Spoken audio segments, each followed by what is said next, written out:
Welcome to another In Wheel Time podcast, a 30-minute mini version of the In Wheel Time car show that airs live every Saturday morning, 8 to 11 a.m. Central. Shield.com.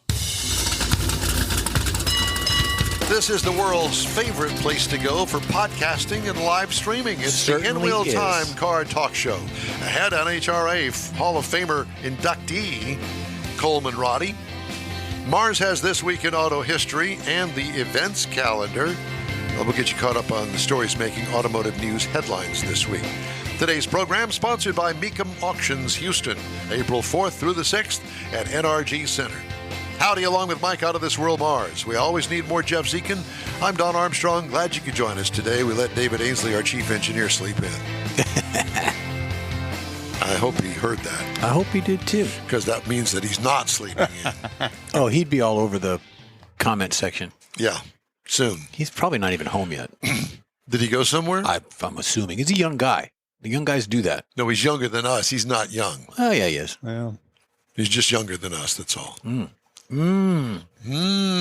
That's David Ainsley. All right. Joining us now, after 40 years after retiring, he got inducted into the National Hot Rod Association's NHRA Hall of Fame. And here he is, Hall of Famer himself, Coleman Roddy. Coleman, how you doing? Great. How y'all doing, gentlemen? Well, we're doing fine. You kind of aged yourself by telling us all of that, and the fact that you did Competition Eliminator titles in 83 and 84. Again, telling us kind of how old you are. Yeah, I'm old. pretty well says it all. Yeah, exactly. So tell us a little bit about yourself and your career in NHRA drag racing. When did you get started? What possessed you to get into drag racing?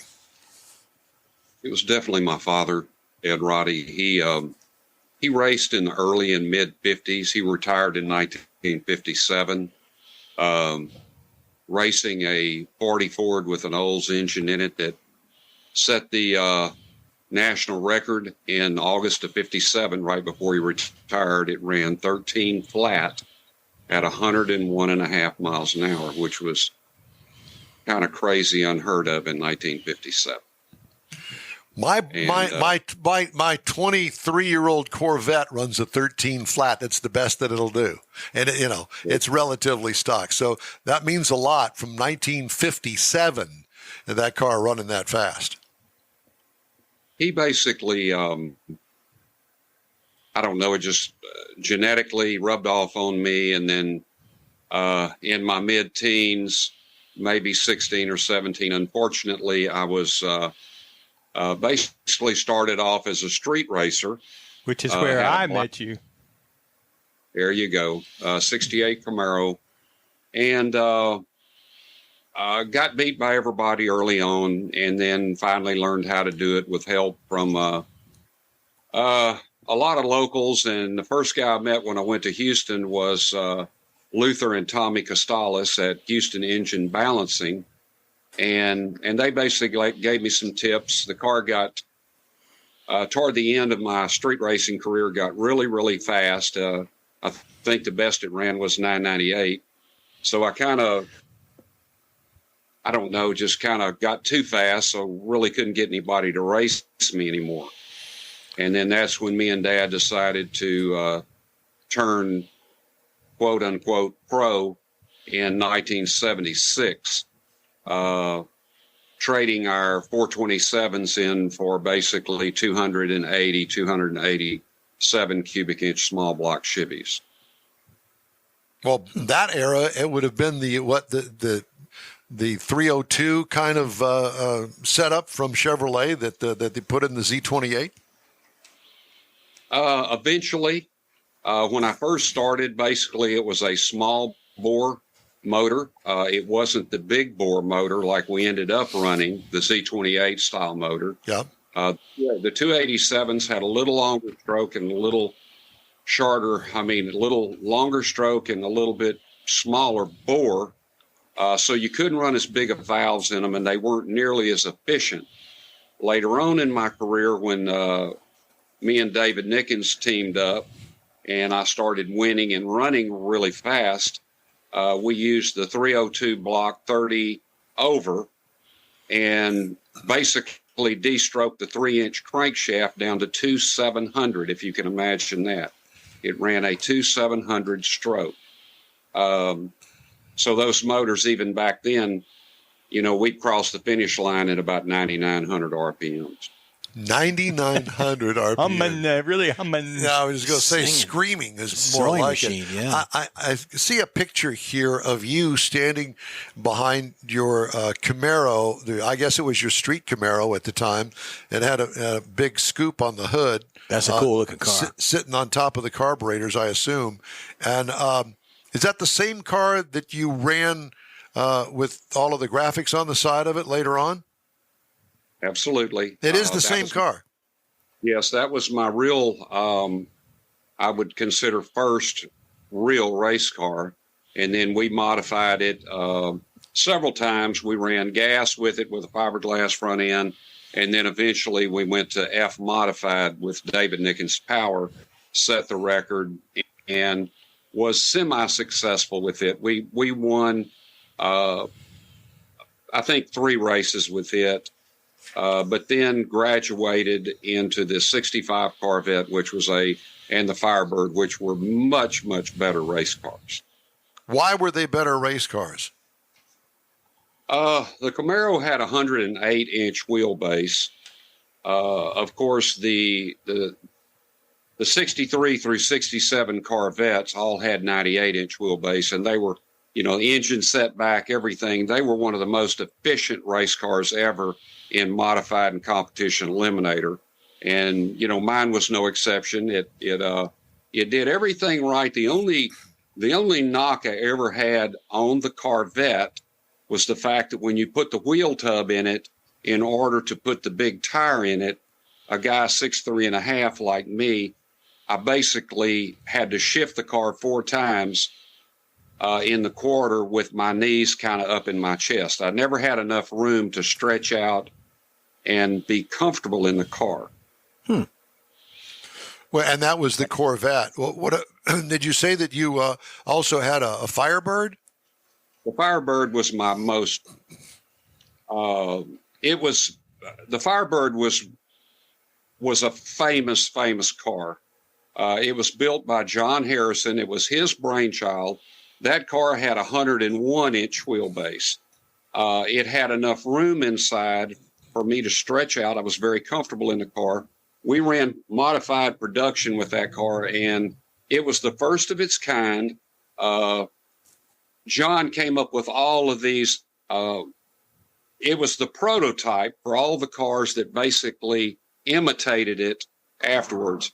We were the Betty and Roger Lamb did the struts on this car. It would take me an hour to describe how he got away with running a coil-over shock in the back of a car that wasn't supposed to have one, because he designed this ingenious setup that had the shock and the coil spring all in one spot, but it actually was not a coil-over shock. You could take the shock out and the car would still stand. And that's how we got away with it. Wow. And this car, believe it or not, the record, not the index, but the record was 942. First weekend out when we won the Winter Nationals, we went 933. And then 2 weeks later in good air at Green Valley, it went 915 at 147. Wow, that's impressive. Yeah. Whatever became of those cars of yours? Well, the Corvette, I ended up selling to Eli Lopez in the Dallas area. And it's a really cool story.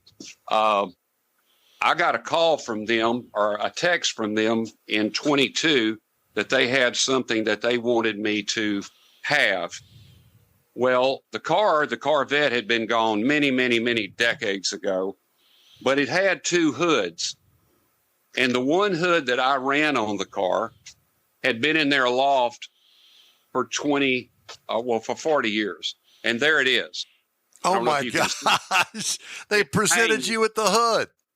They presented me with the hood.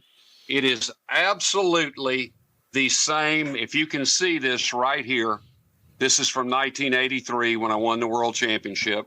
This is the hood, and this is my prized possession. It is absolutely a time capsule of what went down in 1983. That is so cool. I know that you're proud to have that. What do you do these days? Are you working? No, I retired May 27th of 22. But if you can see in the shop, I know your main sponsor is Mecum Auto Auction. Yeah. Okay. This is a 87 El Camino that I am bringing to Mecum next week. Oh. So I give them a little plug. It's going to Mecum. Instead of working on fast cars, I have a 69 all original, 68,000 mile SSRS Camaro. There it is right there that Nice. we've been working on for 2 years. Yeah. And then there is an 010 Corvette that I've had for 10 or 12 years, got a blower on it. The guys at Sam Tech in Houston, Judd Mazengill and his bunch, helped me with it. I took it to the track in Baytown. It ran 1060, so it's not a slug, but I just go watch the races now and talk a lot. Well, wow. This is very impressive. Where do you live now? We live in Port Neches. My little tiny shop here is in Nederland, right behind me and my dad's dealership that we had. We were fortunate enough. Dad was fortunate enough to be in business for 65 years.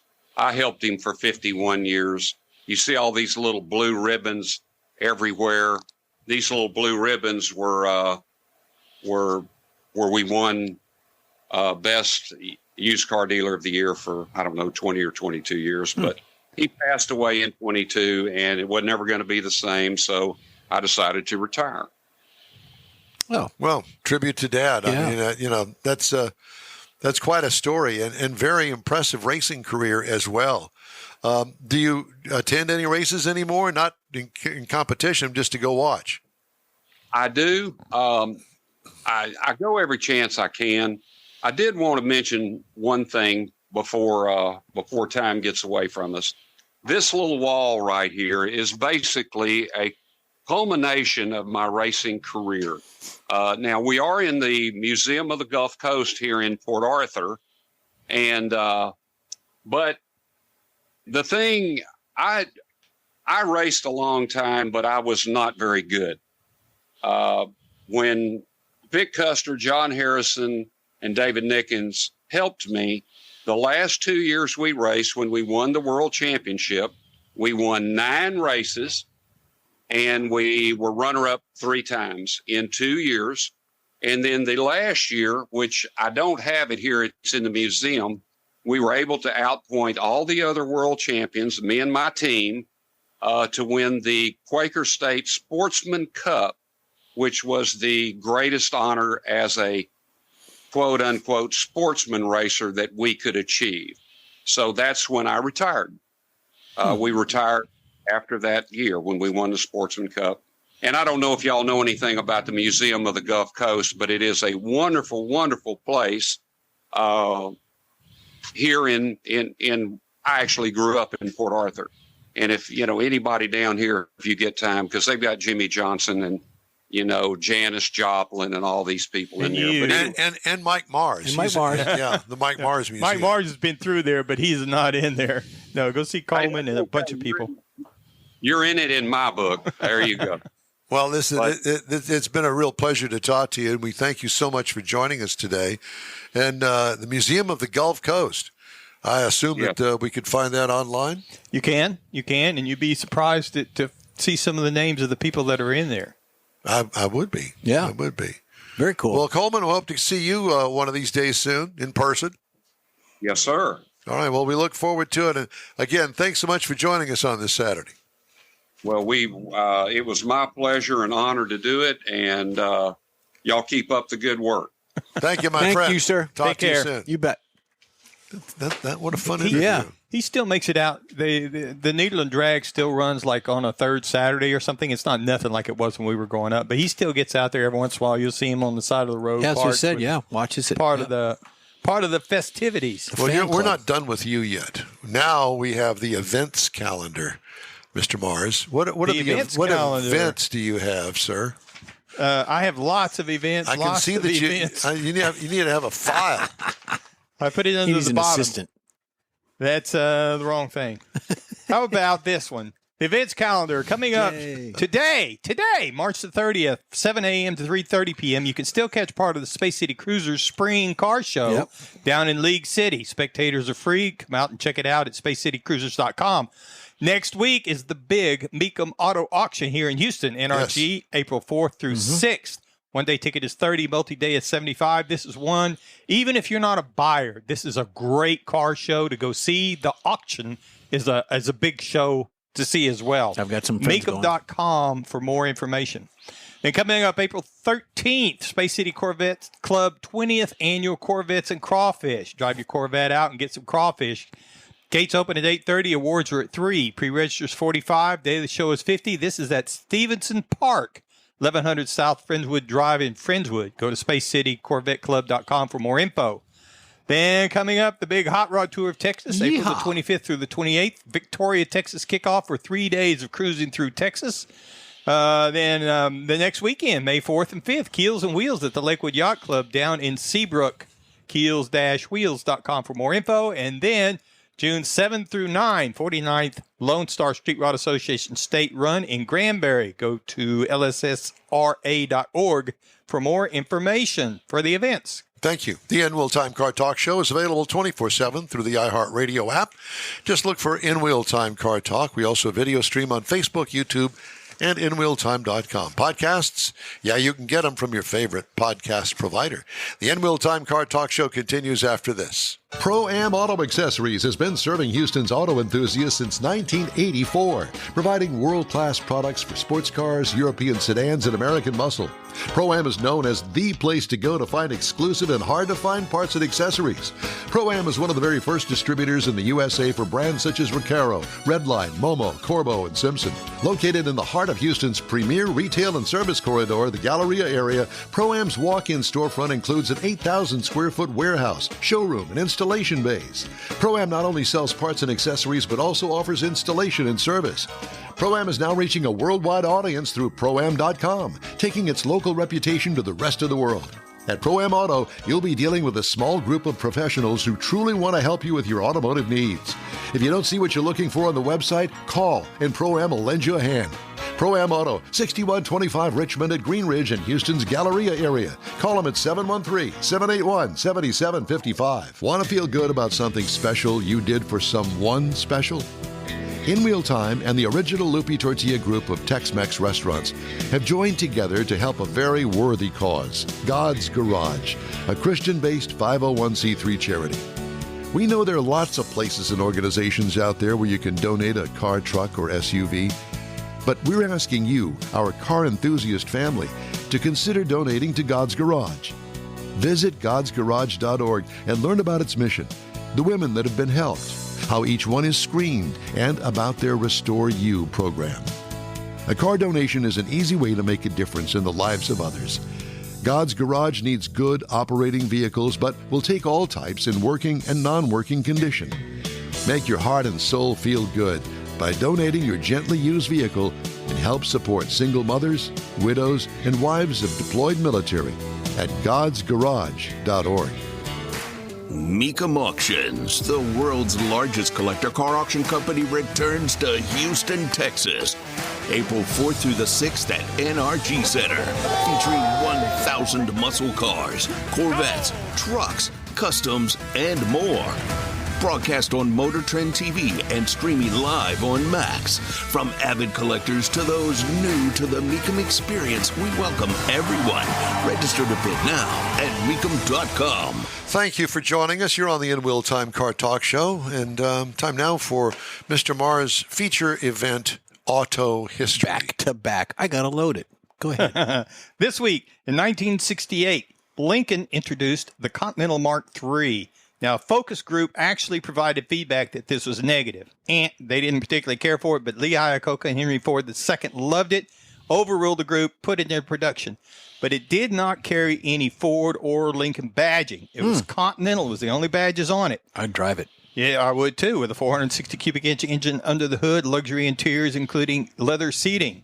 Also this week, 1969 Dodge Charger Daytona breaks the 200 mile per hour on track. Buddy Baker went to the Alabama International Speedway after Chrysler got a hold of him to test the ongoing Daytona program for the Dodge. 30 laps, he recorded a lap speed of 200.096. Later in the day, he actually popped that up to 200.447, becoming the first person to officially do 200 mile per hour on a closed track. Also this week, in 2005, the Saturn Sky debuts.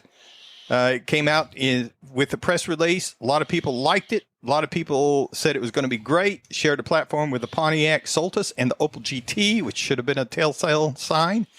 But even with the several power options under the hood, they only sold 34,415 units, and the Saturn band was completely discontinued in 2010, taking the Solstice with it. I remember the Sky with it. I remember the car very well. I liked the car. The problem was, like all of the cars that GM made in that era, it was underpowered. It was gutless.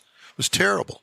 Yes. I think there's one on display down on the I-45. What's the Buick GMC dealer down there we just passed? Gay Pontiac? I think that there's one down there in their showroom. It used to be Gay Pontiac. Yeah. Now it's Gay Kia or something. Something like that. Yeah. The Gay family, Don Gay and Donnie Gay. Donnie Gay was a drag racer that damn near burned to death in a terrible fire in a funny car. But, a lot of history back there. Matter of fact, we drove past it, and I said, right there is where the drag strip used to be at the Walmart. Yep. Had a friend that built a front engine dragster back in our days, back when we were still just coming out of high school. Why do you say it like that? Because I wanted you to realize that there are people that are almost as old as you are. But he took it over to... Who are they? You're such an ass. He took it over there, and Don Garland's actually signed his license once he made the passes that he was supposed to. I never drove the car. I helped to do the burnouts out in front of the house. That's good because we know that you can't back up. Well, there's no reverse in it. And your license is signed by Sergeant Woodard. Yep. He was on TV last week. He was. Was he? Yeah, he was. He was talking We're going about... to try and see if he can join us next week to talk about driving with the Eclipse. He was talking about four-wheelers. Yes. And all the crazy stuff that goes on with them. The takeovers and stuff. It's crazy. You know, if back in our day, we wouldn't have done that on the street. We'd have done it in some parking lot somewhere that there wasn't anybody. Well, you wouldn't have done it because you'd have known it was not. Well, we didn't have the vehicles to begin with. Yeah, and there was a different mindset growing up. I think the worst we did was get to a parking lot like at Gateway or something. We'd take the four-wheel drive trucks and we'd tie them together to see who could tow the other one, but I mean, we didn't tear up anything. We didn't mess up any traffic unless people stopped to watch. Have you been ticked off at all this morning? A little bit here and there. Have you? Yeah. You want to get really mad? Not particularly. You're going to. Ford CEO Jim Farley's total compensation Farley. jumped 26% last year to $26,470,033, despite falling short of his potential bonus target, according to the company's annual proxy statement. Compensation for 4 of Ford's top 5 named executives rose from the prior year, largely because of revamped stock awards that estimate the hypothetical value of future payouts, according to a spokesperson. UAW President Sean Fain, an outspoken critic of what he views as excessive management compensation, blasted Farley's pay package. Quote, just a few weeks ago, Farley was crying to the press about how the UAW's record contracts are forcing the company to rethink where they build their vehicles. But now they have no problem finding the money to give him a 26% pay raise to $26.5 million a year, Fain said. Let's be clear. This is corporate greed, plain and simple. Now, if I keep reading, it's going to do more than make you bad. Well, Farley's compensation trailed that of Stellantis CEO Carlos Tavares, which jumped 56% last year to roughly $40 million. General Motors has not yet released CEO Mary Barra's compensation, although she received nearly $29 million in 2022. The automaker will hold its annual virtual shareholders meeting May 9th, according to the filing. Virtual because nobody wants to be in a crowd of angry people. Yeah, as you can imagine. Mike, I need a raise. Yeah, well. By the way, speaking of Mr. Sean Fain, UAW membership fell 3.3% last year to 370,239, its lowest mark since 2009, according to the annual financial report filed by the union. Following prolonged work stoppages at Ford, GM, and Stellantis last fall, the UAW paid out $152 million in strike benefits, more than triple the previous reporting period. Strike-related costs last year also included $27,295 for rain ponchos for strikers and $37,350 for yard signs related to the Detroit 3 strike, according to the filing. Yeah. The union reported net assets of $1.1 billion and almost $4 million in liabilities at the end of the reporting period. What would Jimmy Hoffa do? That's what they need to base everything on. Well, first of all, you got to find him. Well, no, just his ideas and his theories and the way he went about running the UAW. What would he do? I don't think he'd have that guy in charge. No, I don't think so either. No. Swimming with the fishies. Well, it's been an interesting show, gentlemen. Mm-hmm. Yes, it has. And and I'm really glad we got the chance to talk to Coleman. We've been trying to juggle schedules for quite some time. Are you also glad that I made you mad at the end of the show? Well, I the twitch is about gone now, so I'm getting over it. But, have a donut. Yeah, the eye and some brown water. Gone. Yeah, but they always talk in total compensation. You know, I learned a long time ago that some of that is built into their contract for performance incentives type things. You know what? Now, I'm not saying they're right, but it's not. They're not saying this is what the guy's salary is. It's what you can get away with. Mars. It's kind of like a senator. You know, the salary is $175,000, but they're worth $50 million. So there's extras. We do know, and it still ticks me off. I think that's way too much money for anybody. Mm-hmm. What do you do with unless you formed and made the company? Well, it should be based on performance. You know, what are you contributing to the company? Yeah, you're contributing on sucking out all the money of a company. That's what. Get a big pile and roll around in it. Hey, we've got to take a quick break. We're going to wrap up today's show right after this. Stay with us. The original group of Lupi Tortilla restaurants will have you telling your family and friends just what the original recipes mean when it comes to the best fajitas in Southeast Texas. Founder Stan Holt invites you to visit the original Lupi Tortilla near I-10 and Highway 6. Here's the original house that inspired the design of all the rest and the original charm that helped make Lupi Tortilla the go-to destination for Houston Tex-Mex. Speaking of original, nothing can compete with the original lime pepper marinade that everyone will agree makes Lupi Tortilla award-winning beef fajitas the best anywhere. Lupi Tortilla Katy is another location that gives you the same quality and service Houstonians have come to expect at Lupi's. It's located just off I-10 and the Grand Parkway at Kingsland Boulevard in Katy. Find yourself in Aggieland? Head to the Lupi Tortilla in College Station, located just around the corner from Kyle Field. It's a great place to enjoy those famous frozen margaritas before or after the game. Headed east to Louisiana, stop in at the Lupi Tortilla in Beaumont. It too's on I-10. You can't miss it. The original group of Lupi Tortilla restaurants invites you in for the best Tex-Mex anywhere. You own a car you love. Well, why not let Gulf Coast Auto Shield protect it? Houstonian John Gray invites you to his state-of-the-art facility to introduce you to his specialist team of auto enthusiasts. We promise you'll be impressed. Whether you're looking to massage your original paint to a like-new appearance, apply a ceramic coating, install a paint protection film, nano-ceramic window tint, or new windshield protection called ExoShield, Gulf Coast Auto Shield is where Houston's car people go. Curbed your wheels? Instead of buying new, why not have them repaired? How about a professionally installed radar detector? Gulf Coast Auto Shield does that too. Get a peek inside the shop and look at the services offered by getting online and heading to gcautoshield.com. Better yet, stop by their facility at 11275 South Sam Houston Tollway, just south of the Southwest Freeway, and get a personal tour. Gulf Coast Auto Shield is your place to go for all things exterior. Call them today, 832-930-5655 or gcautoshield.com. Well, that's it for this week's In Wheel Time Car Talk Show. this is your invitation to follow us on Facebook. Give us a like, tell your friends about us, and share our stuff if you would. We'll keep you posted on all things automotive all week long, including interviews, new car reviews, upcoming events, cruise-ins, racing, manufacturer, and car, truck, and SUV news. When you're looking for award-winning talk, you could find the In Wheel Time Car Talk Show 24/7 via the iHeartRadio app. Daily 30-minute podcasts available from your favorite streaming provider. We post a new episode every day. And don't forget, we live stream this show on Facebook, YouTube, and InWheelTime.com every Saturday, 8 to 11 a.m. Central Time. The In Wheel Time Marketing and Video Technical Director is We Always Need More Jeff Zekin. For booking agent, video editor, posting personality, and mother overseer Mike Mars. And Chief Engineer David Ainsley, I'm Don Armstrong.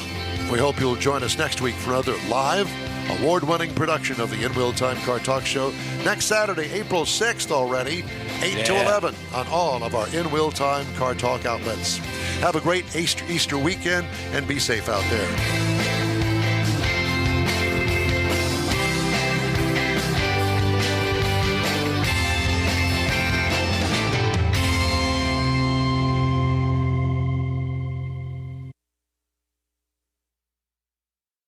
That's it for this podcast episode of the In Wheel Time Car Show. I'm Don Armstrong, inviting you to join us for our live show every Saturday morning, 8 to 11 a.m. Central on Facebook, YouTube, Twitch, and our InWheelTime.com website.